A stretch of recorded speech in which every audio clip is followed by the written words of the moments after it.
What's up, everyone? My name is Ethan. Welcome to Splash City. If you're new, don't forget to subscribe, and let's get into it. So today, I wanted to talk about Trae Young and the Atlanta Hawks because they have made a very surprising run to the Eastern Conference Finals, and they just took Game 1 away from the Milwaukee Bucks, and Trae Young has been playing out of his mind recently. The whole team is really just firing on all cylinders. So I kind of just wanted to talk about Atlanta, their hopes at the title now, because there's 4 teams left, and really any one of them can actually win the NBA Finals. So the Hawks have gone from an exciting young team to like a title contender right now. So let's talk about it. And the other thing is I'm back from my trip, so this is all these videos are no longer pre-recorded as they have been the past week. This is being recorded the day it's being uploaded, so I'm finally able to talk about the NBA in real time as it happened, and a lot went on the week that I was gone. Probably cover some of that over on my TikTok page as I get around to it, as well as probably making a couple of videos about a lot of the coaching moves and the trade that went down and all the things that happened the week while I was gone. We'll get to that, but today we're going to talk about the Hawks and Trae Young. Alright, so Trae and the Hawks. Like I said, this one is unexpected. The fact that they are in the conference finals this year was something that not a lot of people anticipated. I mean, a lot of people had them losing in the first round. I think I did too. Honestly, I don't even remember who I picked in the Hawks and Knicks series, but I was really high on New York, and, you know, Atlanta took care of business. They beat the Knicks in 5, and it turns out that they were definitely worthy of you know, getting more respect than they got, right? And then they go to Philadelphia, win that series in 7 games. You know, they come back from huge deficits in 2 of those wins, and then in Game 7 they came up huge and all that stuff. This team has been, you know, they've battled through adversity and they've been able to take care of some really tough opponents. You know, the Knicks and the Sixers are both really good teams, and the Hawks were able to handle them. And so, you know, Atlanta is right there with all these other teams that are left. You know, they're I think, in my opinion, they are the most surprising conference finals team, because if you look at Milwaukee, Phoenix, and the Clippers, you know, all of those I think had cases to make the conference finals before the playoffs started. You could, you know, rationalize that. Whereas with Atlanta, I just felt like there was no way they were getting past Philly. You know, I thought that they might lose to the Knicks. Obviously, I just said that, but I just feel like Atlanta is the team out of the 4 that are remaining that is really, really shocking everybody by making it this far. And not only have they made it this far, they just took Game 1 last night. They were able to come out and get a huge victory on the road against Milwaukee. They've taken back home court advantage for the Bucks. I have no idea if they're going to win this series, but at this point, I'm done counting them out because they've proven me wrong at every turn, and I think that's where a lot of people are with this team. And so they have a real shot to not only beat the Bucks and advance to the NBA Finals, but, you know, whether it's Phoenix or the Clippers, the Hawks, like, legitimately do have a shot at this thing. So how did we get here? How did the Hawks go from a team that was not even invited to the bubble last season? You know, they were one of the worst teams in the league last year and didn't even go play in the bubble, and we hadn't seen them for a long time. All of a sudden to, you know, conference finals appearance, potentially NBA finals appearance, potentially title winning in this season, right? So how did they get there? Well, a lot of it has to do with, you know, partially the ascension of Trae Young, which is strange to say because it's not like he's like crazy better this year than he was last year, because if you remember, you know, he made the All-Star team last season, you know, prior to the bubble stoppage and all that stuff. Trae Young was an All-Star starter, I believe, on the Eastern Conference, and he was really, really good. He made that, you know, breakout season. He was averaging like 25, 26 points a game, something crazy like that. And Trae Young he made that leap that season, right? And then this year, he did not make the All-Star team. He kind of started the year a little bit slowly, was not, you know, selected to the All-Star roster, and, you know, a lot of people felt like, okay, well, maybe that year was just sort of a flash in the pan, and he's just kind of hit his ceiling for now, and maybe he'll get better again in a couple of years, but this is kind of the player that Trae Young is.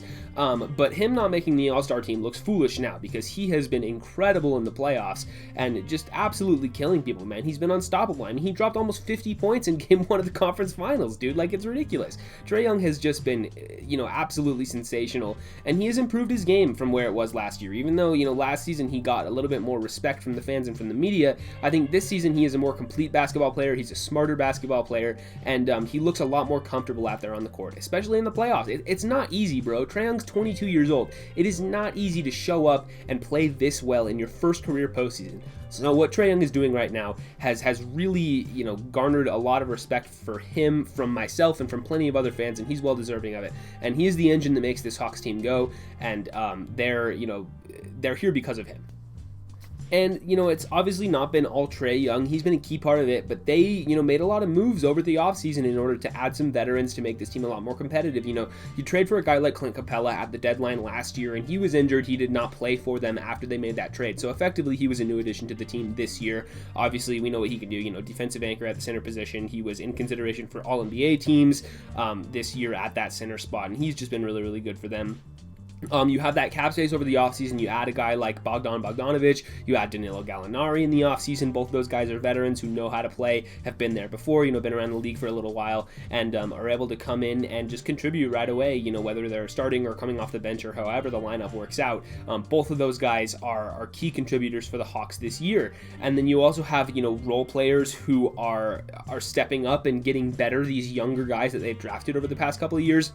Think of a guy like John Collins, who, I remember at the start of the year, we had a lot of talk about whether he was going to be traded this year or potentially leave the team because he's entering restricted free agency this summer, and they didn't extend him last offseason, so who knows what he's going to get paid now, but he's had a really good postseason run. I think John Collins has been very solid for this team, and he's, made a little bit of progress as well in towards becoming a more complete basketball player. A guy like Kevin Huerter, who was drafted, mid-first round a couple of years ago, and he stepped up huge in Game 7 and was able to show up for this big game on a night where Trae Young wasn't even playing super well. He kind of played well late in the fourth quarter, but for most of the game, Trae Young was not shooting the ball well at all. But instead, you have a guy like Kevin Huerter who was able to, really score the basketball for them and was shooting super well. And is a guy who is just a role player for this team. He's like 23, 24 years old, and he's carrying the team into Game 7. It's ridiculous the level of depth this team has, and it's been added in the draft and free agency over the past couple of seasons. And so, the Hawks are really, really deep. They're really talented, and you just got to give props to ownership and to management for putting together this roster, because it's been a real success for them this year. And remember, this Hawks team is not even completely healthy. They're missing DeAndre Hunter. He's going to be out for the rest of the postseason. He is a guy who, has been their go-to wing defender, their go-to wing stopper this season. They definitely could use him against Chris Middleton and Giannis. But he's a guy who, has made a lot of progress in his second or third season, or, however many years he's been in the league now. He made a lot of progress, not only as an on-ball, off-ball defender, but as well as, scoring the ball, distributing, doing all the other stuff. So, missing DeAndre Hunter is not ideal, but it seems like they're chugging along without him. They're going to be okay. But he's not even in the lineup right now, and he was their lottery pick just a couple of seasons ago. You've also been missing Cam Reddish. Now, he was active for Game 1 and didn't play, but we'll see if he can work his way back into the rotation. But he's another guy with some high upside who has shown some flashes in his couple of years in the league, and they've been without Cam Reddish for a couple of weeks. And so you can even go down the line even further. Look at a guy like Onyeka Okongwu, who is a rookie this season and has showed up in a couple of playoff games and played some valuable minutes for them. Solomon Hill on a minimum deal can come off the bench and give you a little bit of contribution if he's hot from three or whatever. A guy like Tony Snell, who is 50-50-90 this year. It's not on a lot of attempts from three, but he's a guy who can score for you off the bench. Lou Williams as well, brought in that trade, is obviously, we know what he can do as a sixth man capable scorer off the bench as well. So you've got a lot of guys on this team who can play, who have been there before. You got these really talented young guys mixed with these veterans who have been around the block. This Hawks team is just constructed very well, and you got to give a lot of props to the people who put this team together. So can this team win the finals? Honestly, I have no idea. I mean, conventional wisdom would say they don't have enough firepower to get past the Bucks, or whether it's the Clippers or the Suns in the finals, whoever. You look at just the rosters of the four teams that are left, and you would pinpoint the Hawks as the worst team out of the four. But I mean, I've doubted them at every turn, and they've proven me wrong. So we'll see just how good this team is. They took Game 1 against the Bucks. They can win the series. I don't know if they will. Honestly, I'm so confused as to who to pick at this point, but the Hawks can win this series. They can go all the way, and so we'll have to see. They've just been one of the best stories of the NBA this year. Trae Young is a great villain. He is such a great villain, out on the floor, just taunting the crowd all the time, doing the shimmy, doing the, bowing to the crowd in New York, and he's just been on an absolute tear this postseason. So Trae Young is a guy who I've grown to appreciate a lot more, because who doesn't love a good villain? So the Hawks, I think they've got a shot at the title, and they've been fun to watch, so props to them. But yeah, that's all I have on Trae Young and the Atlanta Hawks. Like I said at the top of the video, if you're new, don't forget to subscribe, leave a like, ring the bell if you want to. Leave a comment letting me know what you guys think about the Hawks. Can they win the title? Would love to hear your thoughts about this team and just the rest of the playoffs down below. But yeah, with all that said, I will see you guys in the next one.